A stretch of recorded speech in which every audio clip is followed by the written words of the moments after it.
Hola, hola querida comunidad de YouTube, te doy la más cordial bienvenida a este video. El día de hoy tenemos la última parte de la charla con Paula Bonilla, así es que disfrútala.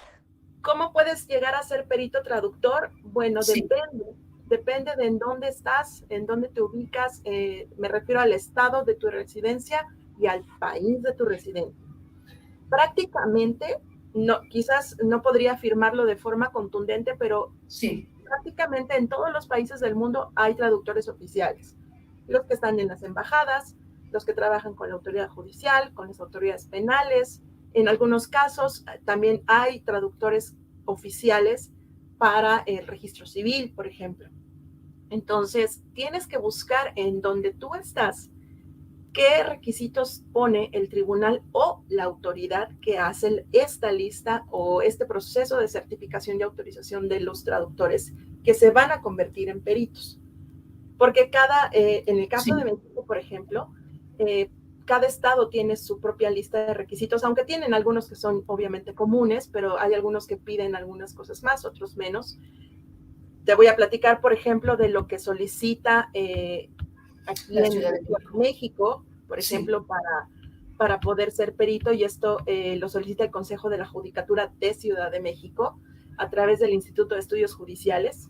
Ahí como notita al paréntesis, si quieren saber más de la convocatoria de Ciudad de México, por ejemplo, métanse a la página del Instituto de Estudios Judiciales y allí van a poder ver la última convocatoria publicada. Pero, por ejemplo, los requisitos, digamos, de formalidad serán, en el caso de Ciudad de México, tienes que ser ciudadano mexicano. Obviamente eso se acredita con la credencial del INE. Tienes que tener buena reputación, tienes que firmar una carta que dice que eres una persona honesta y que tienes buena reputación, que no has tenido ningún problema con la autoridad penal. No te piden la constancia de no antecedentes, pero tú tienes que firmar bajo protesta de decir verdad que tú no tienes ningún pendiente con la ley. Pues imagínate, estás ayudando a la administración de justicia y traes allí todo tu historial, ¿no? Sí. Tienes que tener, para Ciudad de México tienes que tener tu domicilio en la Ciudad de México, es decir, yo no puedo vivir en Sonora y certificar documentos de Ciudad de México, no es posible, porque si te llama la autoridad, si te dice el juez, oiga, necesito que venga a una audiencia, pues ¿cómo te trasladas, no? ¿Cómo te trasladas? Ok. Por ejemplo, y bueno, una cosa que sí es muy puntual es que tienes que ser experto en la ciencia, el arte o el oficio en el que dices que eres experto. Si la especialidad te pide que tengas licenciatura, pues tendrás que presentar tu título y tu cédula profesional. Por ejemplo, los peritos arquitectos, pues tienen que presentar este título y cédula. En el caso de la traducción, no, porque no todos los traductores llegamos, y me incluyo, no todos los traductores llegamos a esta área siendo licenciados en traducción. Yo, por ejemplo, soy licenciada en Derecho, pero por el quehacer profesional que tuve, por toda la experiencia previa a ser perito, me empecé a enfocar más hacia el ejercicio de mi carrera en el área de la traducción jurídica. Entonces yo combiné dos cosas, ¿no? Otra cosa que te piden, por ejemplo, es que que hagas un examen, o sea, sí o sí vas a tener que hacer un examen de conocimientos, y no es de conocimientos generales, es un examen de traducción jurídica. Entonces, si quieres ser perito, necesitas saber traducción jurídica sí o sí, necesitas saber de derecho, necesitas saber principios de derecho, necesitas saber terminología, lo más básico si quieres, pero necesitas saberla, necesitas saber en dónde buscar, porque bueno, no somos enciclopedias, todos los traductores y los intérpretes, y no me dejarás mentir, todos decimos lo mismo, no soy enciclopedia, no sé todo, pero sí sé dónde buscar. Entonces, saber en dónde están los diccionarios, los buenos diccionarios, saber en dónde están los recursos de consulta, cómo consultar en corpus, en fin. Y entonces, bueno, todo eso tienes que poderlo demostrar en un examen que se te hace, que además es un examen elaborado por instituciones autorizadas por el tribunal que te está evaluando, si no es cualquier institución, es solamente ciertas instituciones. Aquí en Ciudad de México, por ejemplo, el examen solamente lo hace la UNAM y el ICIT, nada más, son las únicas dos instituciones. Antes me parece que también tenía, el Politécnico tenía un examen para aplicar, ya no, ahora son solo dos instituciones que te evalúan aquí. Eso, por ejemplo, en el caso de Ciudad de México. En el caso de los peritos federales, además de lo que te dije, Sí. Necesitamos comprobar que tenemos por lo menos 5 años de experiencia como traductores, o sea, pero verdaderamente comprobables, o sea, no de, bueno, pues yo he hecho mi trabajo solo y me explico, o sea, sí puedes ser Sí. un traductor independiente, pero tienes que tener forma de comprobar que has hecho traducción jurídica. Para que comprobarlo con clientes, Paula, que digas, tengo estos clientes y les puedes llamar a estos clientes quizá. Exacto. Puede ser, porque hay traductores que se han dedicado más a la práctica con iniciativa privada, pero, por ejemplo, si has sido traductor con organismos internacionales, como es mi caso, traductor para dependencias gubernamentales, si has trabajado, de hecho, como parte de una dependencia o de un organismo, también eso sirve. El asunto es poder comprobar que tienes la experiencia suficiente, porque, y quizás me estoy adelantando alguna de tus preguntas, pero lo voy a hilar si me permites. La traducción jurídica es una área que debemos de tenerle respeto y cuidado. Y no lo digo para menospreciar o denostar las demás áreas, porque cada rama de la traducción, sea cual sea, tiene sus implicaciones, tiene sus retos, tiene su responsabilidad profesional, claro está, pero en este caso en particular, en la traducción jurídica, siempre debemos de tener en cuenta esto, seamos peritos o no. Pero lo que yo traduzca, lo que yo ponga en un documento, tiene consecuencias jurídicas. Entonces, eso debe de ponernos a pensar mucho, porque no es lo mismo, por ejemplo, que tú traduzcas una carta, ¿no? Una carta de recomendación, donde puedes usar sinónimos para poder enriquecer, por ejemplo, la redacción, ¿no? O no es lo mismo que traduzcas una carta de motivos para presentarte ante un programa de doctorado, claro, ¿no? A que tú traduzcas una orden de aprehensión. ¿Me explico? No. En donde, por ejemplo, hay por ejemplo, alguna actuación judicial en donde venga una lista de delitos. Te voy a poner un ejemplo muy sencillo. Sí. En donde, por ejemplo, no es lo mismo decir, bueno, el homicidio en cualquier lado es homicidio, pero las agravantes o las atenuantes del delito no necesariamente son las mismas en México que en Inglaterra, en Reino Unido. Entonces, yo no puedo traducir con un diccionario bilingüe general, que solo me va a dar respuestas generales. Si yo no sé dónde buscar la información de cómo se llama el delito tal aquí en México y cómo se llama en el otro país, y además no sé interpretar la ley, que eso es muy importante, no sé leer la ley y entender lo que me está diciendo, quizás esté yo creando un nuevo expediente judicial para la persona que aparece en esa orden de aprehensión o en esa actuación procesal. Y entonces acabamos acusándolo de otra cosa que no había cometido. Wow, no. Eso es de mucho pensarse, y le ha pasado a muchos colegas, por ejemplo, cuando hay órdenes de extradición de Estados Unidos para llevarse a personas que han cometido algún delito aquí en México o que lo cometieron en Estados Unidos y están acá. Entonces, cuando se hacen estas órdenes de extradición, las órdenes de aprehensión, pues tienen muchísima terminología penal. Entonces, tú no puedes poner, ¿no? Una palabra por otra porque te suena mejor.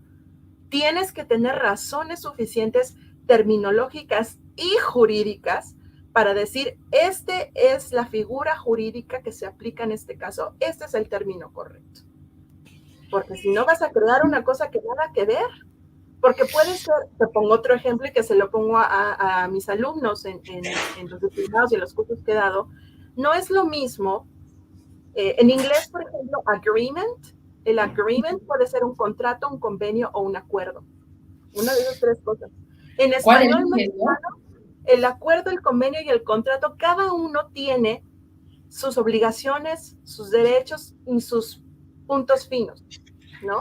El contrato crea y transmite obligaciones, el acuerdo modifica o extingue obligaciones. Entonces, si yo leo agreement en un documento en inglés, pues no puedo poner nada más acuerdo, porque esa es la traducción que te da un diccionario. Un agreement es un acuerdo. Pero en materia jurídica, el acuerdo tiene ciertas consecuencias o produce ciertos derechos y obligaciones que no produce el contrato. Entonces, es muy importante que la traducción jurídica la haga alguien que haya estudiado traducción, por supuesto, y no necesariamente quiere decir que tengas que hacer una segunda carrera. Si la puedes hacer, adelante. Pero si no puedes, si no te da tiempo, si no te da el dinero quizás, de todos modos hay herramientas. Y podría casi decir, no hay excusa para decir no tengo dónde buscar o no encontré el término. Porque además, aparte de todo, además de los recursos que tenemos en Internet, además de que puedes, por supuesto, comprar diccionarios de papel, todavía se usan y son súper buenos. Tienes además ahora el recurso de contar con foros de expertos.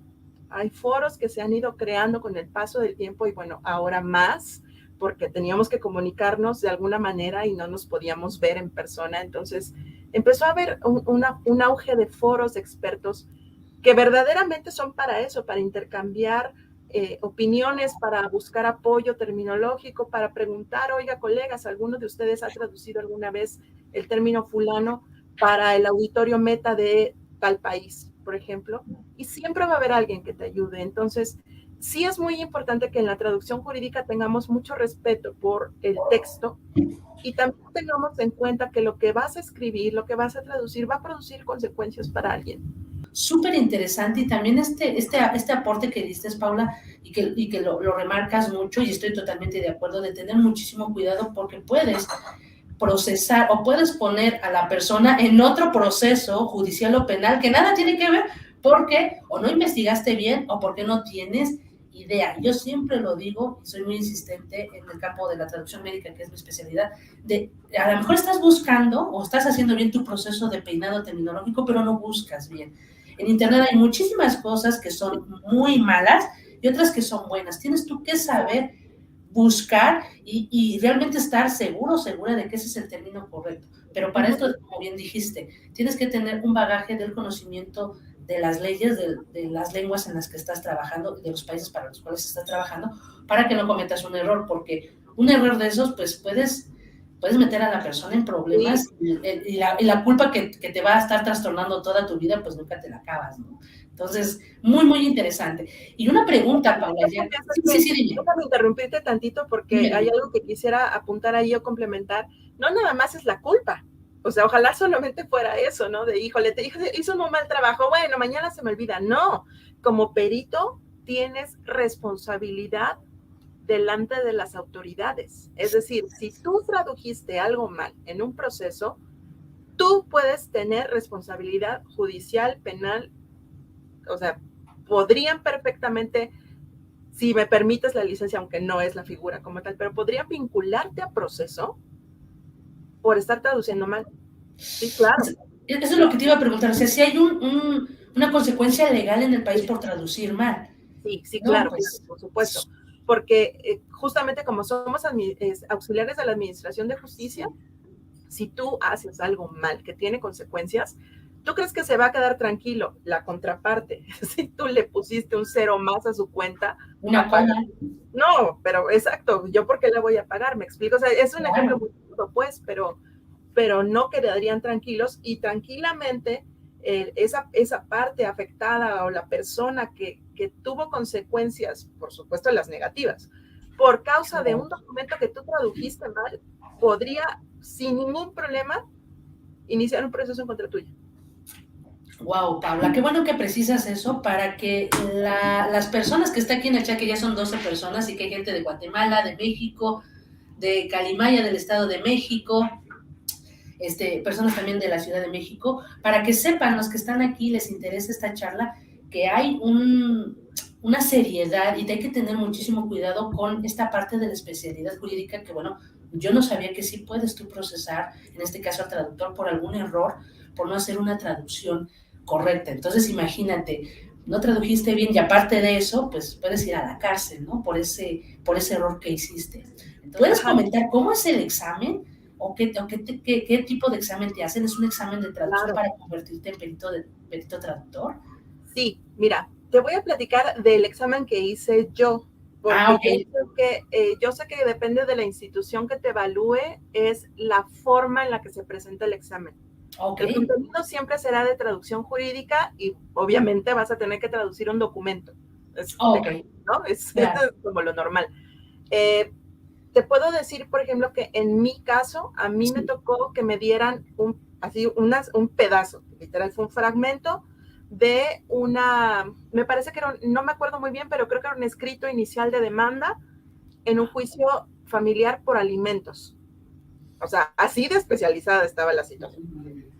Oh. Y sí, fue un fragmento no muy grande, eran un par de párrafos gordos. Quienes hacen traducción jurídica sabrán que los párrafos acá no son breves, son un par de párrafos bastante chonchos, que tenían que ver precisamente con la deliberación que hacía el juez en cuanto a los hechos que había analizado, el derecho que se aplicaba y que concluía a él para efectos de cómo asignar el monto de alimentos. Para los que no sepan, estoy hablando como de la pensión alimenticia. Alimenticia, okay. Sí, y quién tenía derecho de qué, y la parte de régimen de visitas, y quién quedaba con la patria potestad y con la guardia y custodia. Ese fue un documento. El otro documento que me tocó, no me acuerdo exactamente los detalles de ese segundo documento, pero ese otro tenía que ver con un acta constitutiva, sí me acuerdo. Lo que no me acuerdo es si era parte de los estatutos de la sociedad que se constituía, sí, o era otra sección, pero sí me acuerdo que era un acta constitutiva. Entonces, pues, te dan el examen, te dan el documento. En mi época de hacer el examen, no podías llevar la computadora, es decir, no podías llevar diccionarios en la computadora. Y pues tampoco podías ir cargando con tu diccionario Blacks de derecho, porque pues está muy pesado. No sé si lo conozcan, pero pues es una cosa muy, muy gorda. Entonces, sí tenías recursos, sí tenías forma de acceder a ciertos recursos, pero casi te la aventabas a la Viva México, como decimos acá. Ahora ya puedes llevar diccionarios. Muchos, obviamente, pues lo que hacen es que los tienen guardados todos en su equipo de cómputo, porque es más fácil ir arrastrando 20 diccionarios, ¿no? Pero puedes usar, pero como te dice al principio, pues de nada te sirven los diccionarios si no sabes cómo buscar en ellos. Claro, claro. ¿Y puedes hacer el examen en computadora, Paula? ¿Te lo permiten que lo hagas en computadora? ¿O nada más la computadora te va a servir como fuente de consulta? Mira, en mi época, insisto, sí, es que debo de decir que, por ejemplo, para Ciudad de México haces el examen solo una vez y a partir de ahí solo vas renovando tu nombramiento. Igual en el Consejo de la Judicatura Federal. Entonces, a menos que el tribunal en algún momento de la vida decidiera, todo mundo va a volver a hacer examen, pues todos tendríamos que hacer examen. Pero te estoy hablando que yo hice el examen del Tribunal Superior de Justicia de Ciudad de México en el 2010. Entonces, por eso te digo que en mi época no llevábamos computadoras, llevabas tu lápiz y tu pluma, ¿no? En el momento que yo hice el examen para ser perito, lo hice a mano. Todos lo hacíamos a mano en hojas blancas que nos daban en ese momento, y pues ahí te lo aventabas. Claro, podías borrar, por supuesto. Claro. Tenía que hacer correcciones, pero se podía hacer.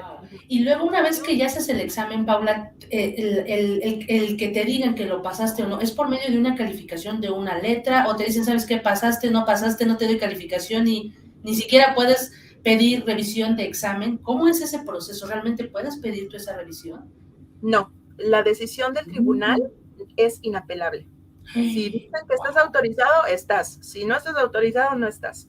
Y la forma en la que nos enteramos es cuando se publica la lista de peritos autorizados.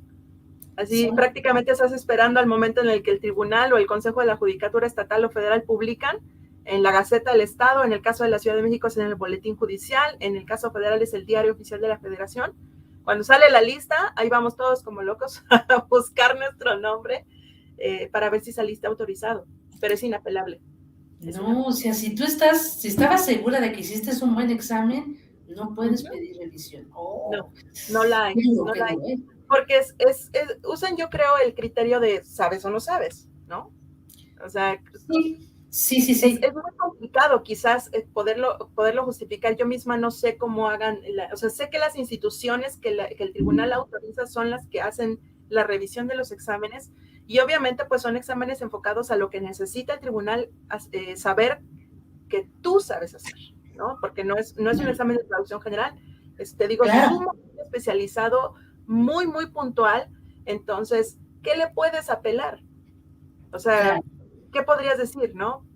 Sí, sí, sí. Y además, como comentaste hace un momento, o casi al principio de la entrevista, que te piden ciertos documentos puntuales, pero ciertos requisitos, ¿no? Entre esos, justificar o decir que ya tienes tanto tiempo de experiencia en ese campo. Entonces, si ya la tienes, se supone que manejas la terminología, que conoces los textos, que manejas los sistemas legales de los idiomas en los cuales estás trabajando. Entonces, ahí como que ya no hay duda, ¿no? O sabes o no. Y si más, si ya tienes experiencia, ¿no? La última pregunta es, cómo conseguir a ese primer cliente en traducción jurídica, y quizá a lo mejor haciendo, no sé, vendiéndote quizá como traductor o traductora que a lo mejor hace pólizas de seguro, ¿no? Que ya tengas algo de experiencia, ¿no? ¿Cómo puedes conseguir a ese primer cliente desde tu punto de vista? Mira, yo creo que depende, ya estoy contestando como traductor, depende del contexto. Yo creo que depende de cómo quieras empezar a vivir el mundo profesional, porque hay egresados de la carrera que prefieren brincar de inmediato a trabajar con una agencia, ¿no? A ser traductores, lo que llamamos los traductores in-house. Y allí obviamente, pues bueno, te van llegando encargos de todo, pero tienes la ventaja de que hay revisores ahí mismo que te van dando la retroalimentación de qué pusiste, qué debiste de haber puesto, qué estilo se prefiere, en fin, ¿no? Y hay otros que prefieren lanzarse de una vez a ser independientes o freelance en su área. Entonces, creo que depende mucho de eso, de cómo quieres adentrarte al mundo de la práctica profesional, pero sí te puedo decir que nuevamente insisto, y no quiero ser como machacosa en eso, pero creo que sí vale la pena que lo tengan en cuenta. La traducción jurídica, por las consecuencias que tiene el documento que se va a producir, el texto final, debe de tratarse con sumo respeto y cuidado. Yo, la verdad, te puedo decir de mi experiencia profesional, a mí me fue llevando de la mano la forma en la que me fui desempeñando. Entonces, cuando yo dejé de trabajar en el gobierno, porque yo normalmente me desempeñé en dependencias gubernamentales, cuando yo dejé de trabajar en el gobierno y yo no me lancé a ser traductora de agencia. Yo lo que hice fue seguir con mis encargos, porque ya tenía algunos encargos independientes, no de traducción jurídica, pero sí en general. Y a través de lo que ya sabía, de lo que ya había hecho, ya tenía yo como un cierto colchón, digamos, de experiencia. Y entonces, en algún momento, alguien me preguntó, sabían que era traductora, sabían que era abogada. Entonces me preguntan, oye, ¿tú traduces contratos? Así fue, ¿no? Entonces, pues tienes de dos sopas, decir, sí, aviéntamelo, dámelo, mándamelo, o decir, te recomiendo con alguien. Pero si nunca lo intentas, pues nunca vas a saber si puedes. Claro. Yo lo que sugiero ahora, después de todos estos años de experiencia, es procuren trabajar primero como apoyo, si quieres decirlo como pasante o como aprendiz, con la palabra que más te guste, de otro colega que ya tenga experiencia. Es decir, no se avienten solos.